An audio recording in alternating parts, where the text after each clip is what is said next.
For those of you who grew up in Los Angeles and saw the Beatles, our next guest is the reason, or one of the reasons you saw the Beatles, in the same way that Ed Sullivan was the impresario who presented them to the 73 million Americans who were watching TV that Sunday night in February '64. Our next guest was instrumental in introducing the Beatles here in LA. And so back in the day, you might have heard him on KRLA. Back in the day, you might have gone to his Cinnamon Cinder clubs. I think there was one on Ventura Boulevard. If my old pal Harvey Kubernick was filling me in on LA history a few days ago.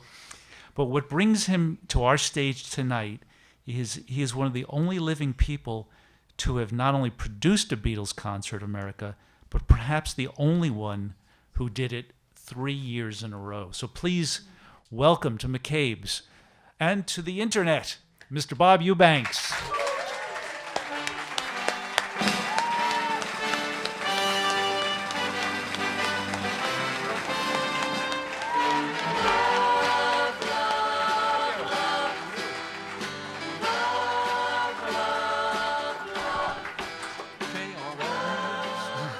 How are you? I'm great. We're so happy to have you, and we know that is it next weekend you're doing the big event out in Yeah, on the 12th, August 12th at 7 p.m.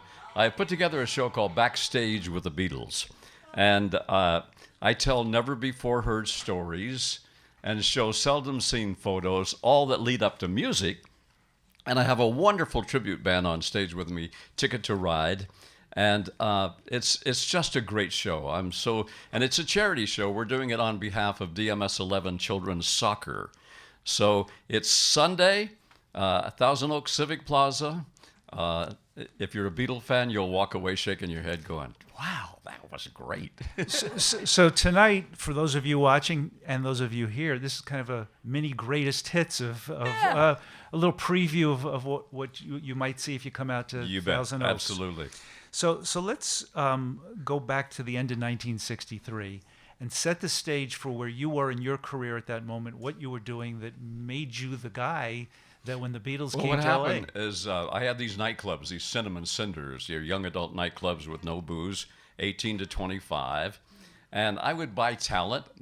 I would have the Beach Boys and Jan and Dean and the Righteous Brothers and Stevie Wonder and Ike and Tina Turner and the Coasters and people like that. So Wednesday night was talent night, and they would play in Long Beach at 10 o'clock, and then they would hurry up to North Hollywood and go on at midnight in North Hollywood, and I'd pay them a lot of money, $750 for the. But anyway. For each show or for the whole night? No, for the whole night. Oh, what do you mean for each show, dude? We only charged $1.50 to get in and 30 cents for Cokes.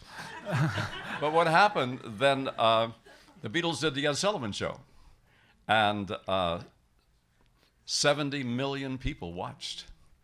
And the Sullivan Theater only held 500. They had 700. They had 50,000 requests, But that night, the music world changed. And then they announced they were going to tour America. And so they signed with an agency, GAC. And they immediately went to their regular promoters. And in Los Angeles, there was a fellow by the name of Lou Robin. He had a company called Sight and Sound Productions. He ended up, by the way, managing Johnny Cash until John passed. But he turned him down, because he was used to buying Ella Fitzgerald and Frank Sinatra for like 10 grand. And these four long-haired guys wanted $25,000. Well, so I didn't have $25,000. But I went to GAC and I said, I want them. They said, you've never produced a concert before. I said, I still want them. So they said, okay, if you can get the Hollywood Bowl, you can have them. The Hollywood Bowl said, if you can get the Beatles, we'll give you the... Anyway, finally got everybody together. And... I guess that's when the band would play, don't worry about it, Bob. We can work it out. Boom. Anywho, so I didn't have $25,000. So my business partner and I, we had a house in Hidden Hills, and we borrowed $25,000 on the house. Wow. And presented the Beatles Hollywood Bowl 1964. And, oh, man. It was a pretty bold move. It was a bold move, but you know, when you're in radio, you can feel what's going on within the community. And Lou Robin, he couldn't feel what was going on, but we knew the phones were ringing and everything was just booming. And so it was obvious, and I was just lucky enough to. Now, from the time you announced the concert till the time it sold out, how long did that take? Well, we put the tickets on sale in April, and we sold. I remember Terry Brown worked for me. She went to the box office guy and she said, "Can we sell this out in one day?" He said, "Are you kidding me?" He said, "We can sell it out in a week." You know, that was about 9 a.m. He came to her at noon and said, "We're sold out." But the line was all the way down like to Hollywood Boulevard. Kids were in the bushes. And you know, and I had never produced a concert, so I didn't hold back enough VIP tickets. Yeah, I put Luella Parsons in the last row of the Hollywood Bowl. I traded Michael Landon an appearance on a television show I was doing for 2 tickets, and you know, I just didn't know to do that. Did Luella have her revenge on you? Oh yeah, she mentioned me several times, and everybody wanted to get in the act. Everybody. Walter Winchell, remember Walter Winchell? Yeah. Well, he was very important to my family during World War II. He had, "Good evening, Mr. and Mrs. America, let's go to press." He would tell the stories of what was going on. And he put in his column that he had it under good word that there would be a second show. Oh my God. The poor guys at the Hollywood Bowl almost went crazy. There were kids everywhere. So I said, "I'll take care of it." So I called him up. He was at the Ambassador Hotel. I said, "Mr. Winchell, the reason I'm calling is I want to tell you how important you were to me and my family during World War II. He said, "Yeah." I said, "Well, I just want you to know that I'm the producer of the Beatles concert at 64, and I just want you to know that there won't be a second." He said, "Go to hell." Boom.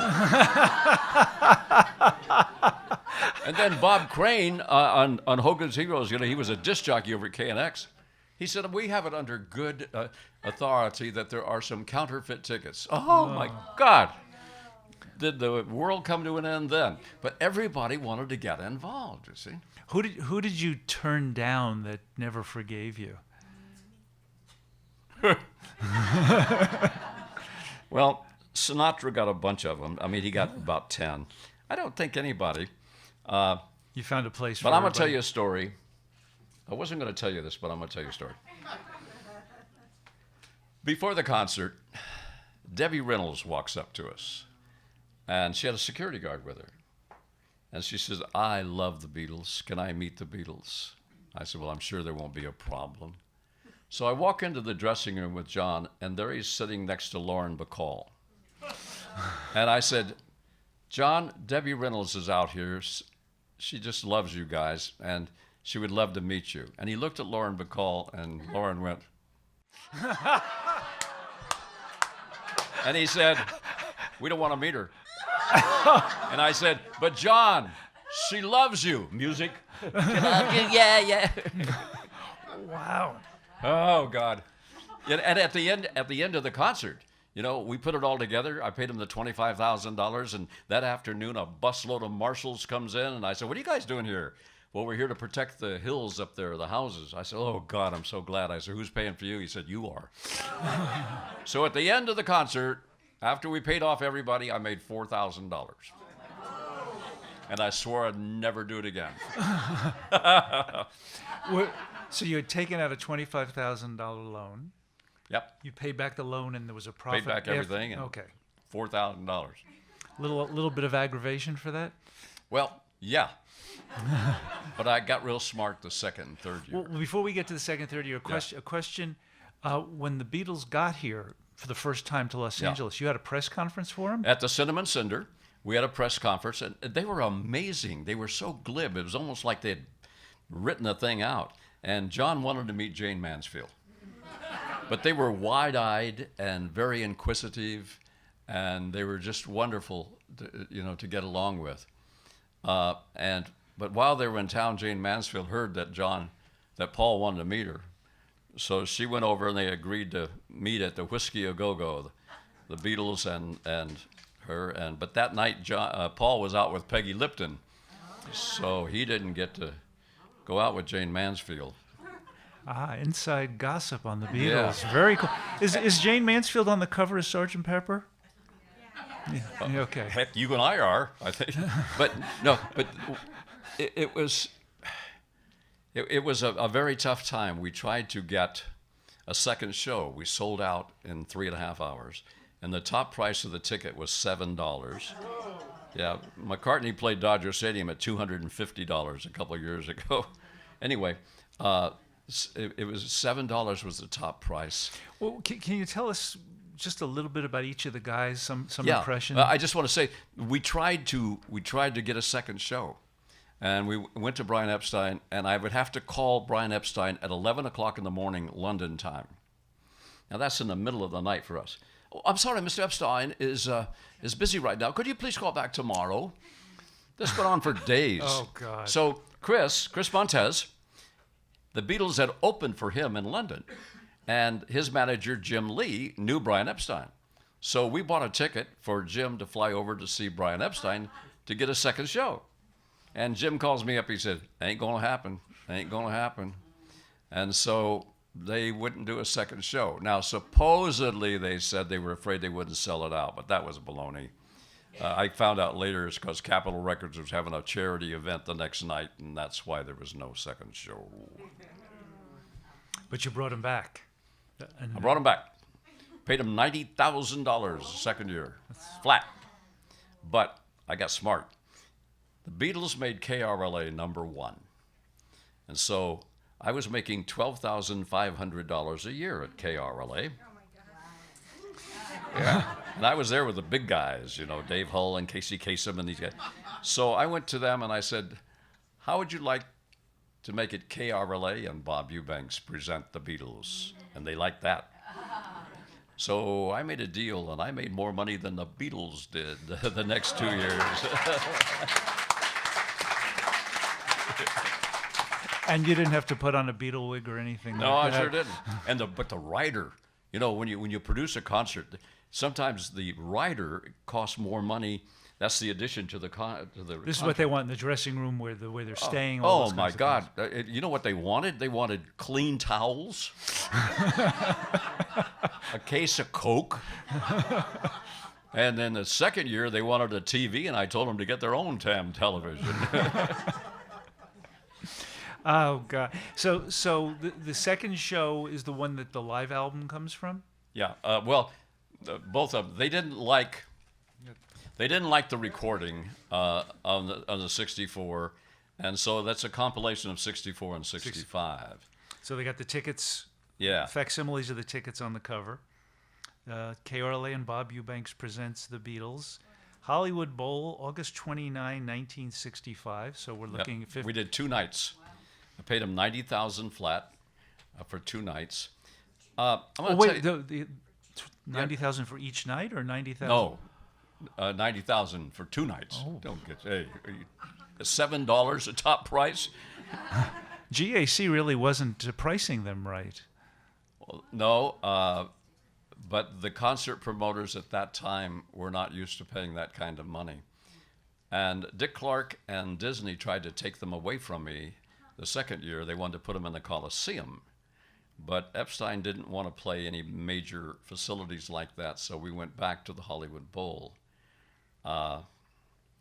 You kept a lot of VIP tickets this time. Yeah, but they were different the second year. They were tired, but that was the year that they went over to Elvis's house. And if you can imagine, Brian Epstein and Colonel Parker would be like Larry the Cable Guy meeting, some brilliant guy, Albert Einstein. But they made an agreement, and now you have to realize they ruined Elvis's career, basically. I mean, but they went over to Elvis's house, and they were in awe.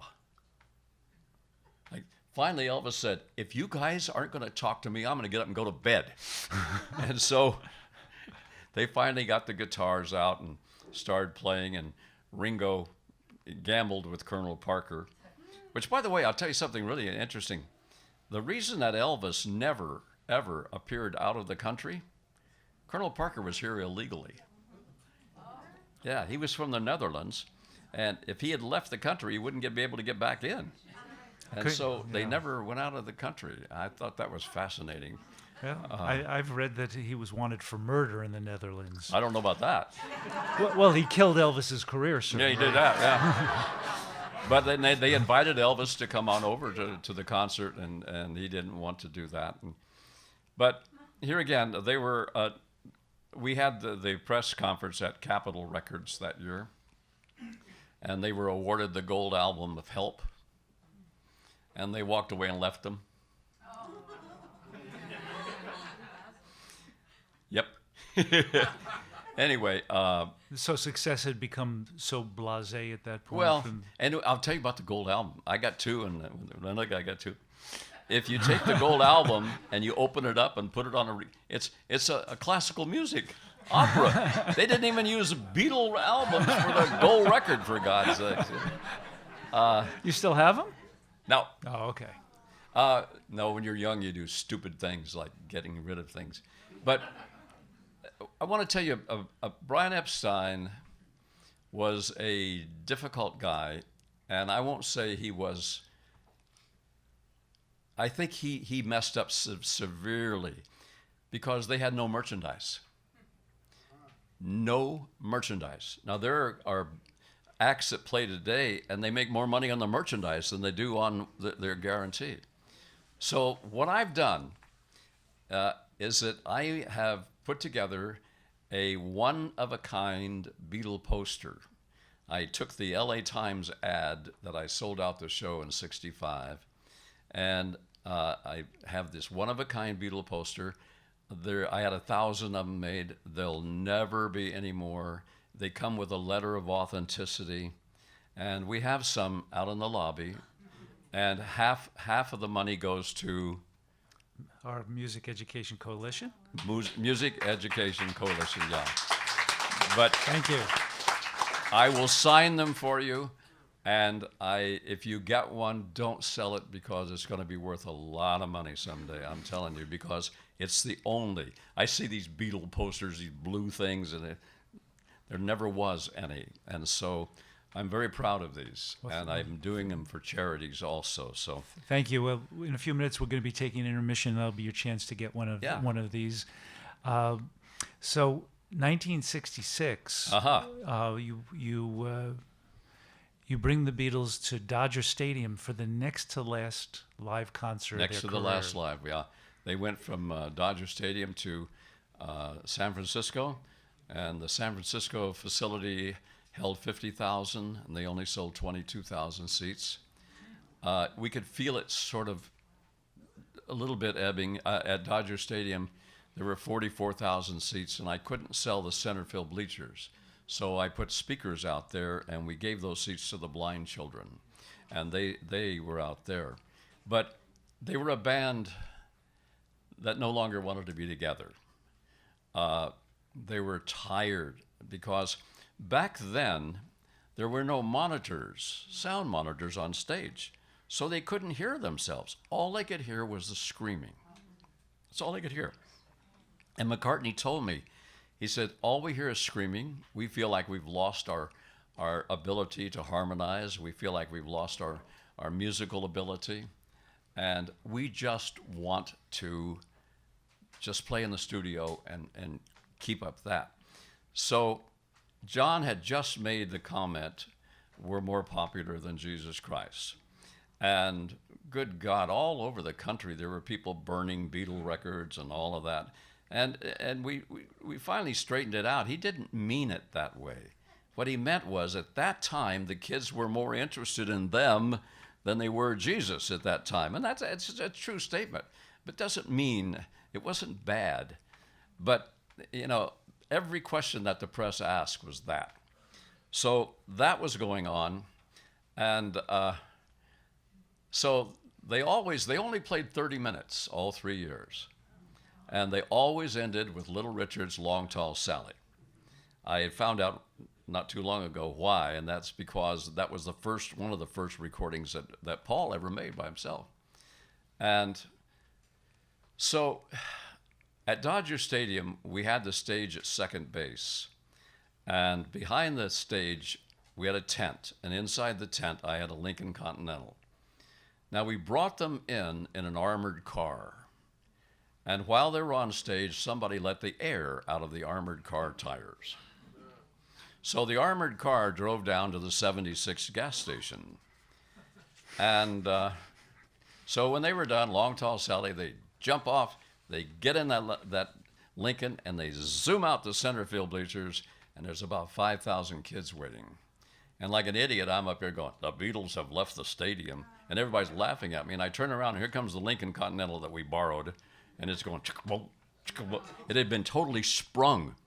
So we get them out of the car, and we put them in the Dodger dugout. And Lennon is pretty upset. And he and I got into it pretty good. They said, we're going to a party. We want to go to a party. I said, dude, there's 40,000 kids out there. You know, we got to wait. No, we don't. We're going to a party. We're nose to nose. I said, okay, I'll get you out. So we took them upstairs, and we put them in the back of an ambulance.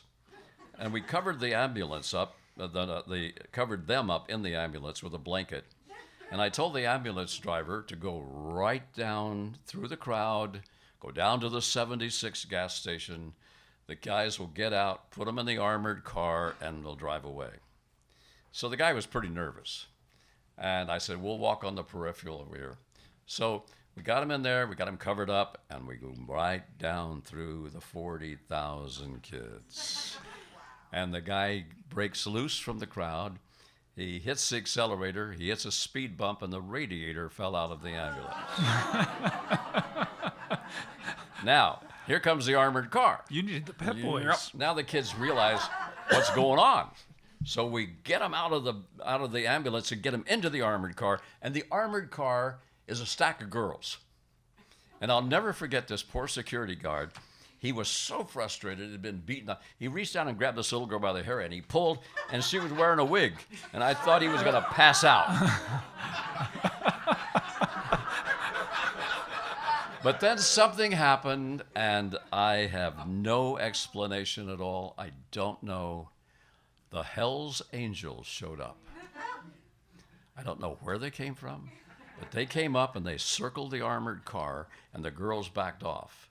And the Hells Angels led the Beatles off of Dodger Stadium. And that was the last time I ever saw the Hells Angels or the Beatles.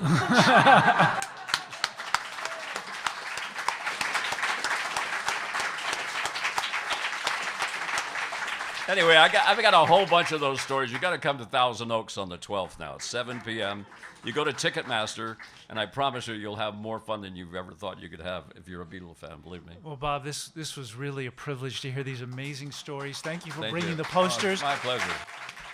Bob Thank you very Eubanks. much. Thank you. Oh, thank you. Oh, you know what I can do? Let me read something to you, because I wanted to do a 50th anniversary at the Hollywood Bowl. And the Hollywood Bowl decided they wanted to do it. What a piece of junk that was.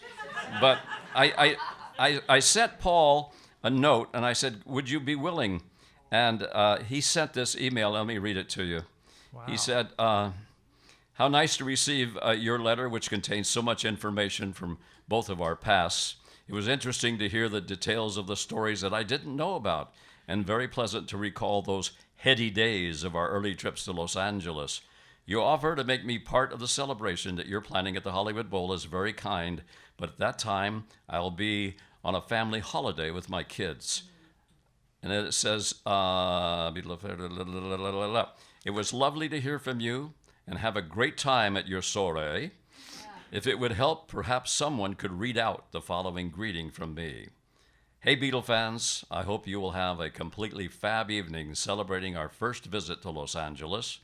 It was a fantastic time for us, and I still have many wonderful memories of the things that we got up to. It was great to play the Hollywood Bowl, even though our music was completely drowned out by the screams of our lovely fans. Many thanks to Bob Eubanks for organizing this special event, and we have many fond memories in common, and we all look back on that phenomenal period with great warmth and joy. Have a great evening, sing a lot, laugh a lot, and love a lot. Paul. Thank you for sharing that. My That's pleasure. amazing. Thank you all. Thank you. Bob Eubanks.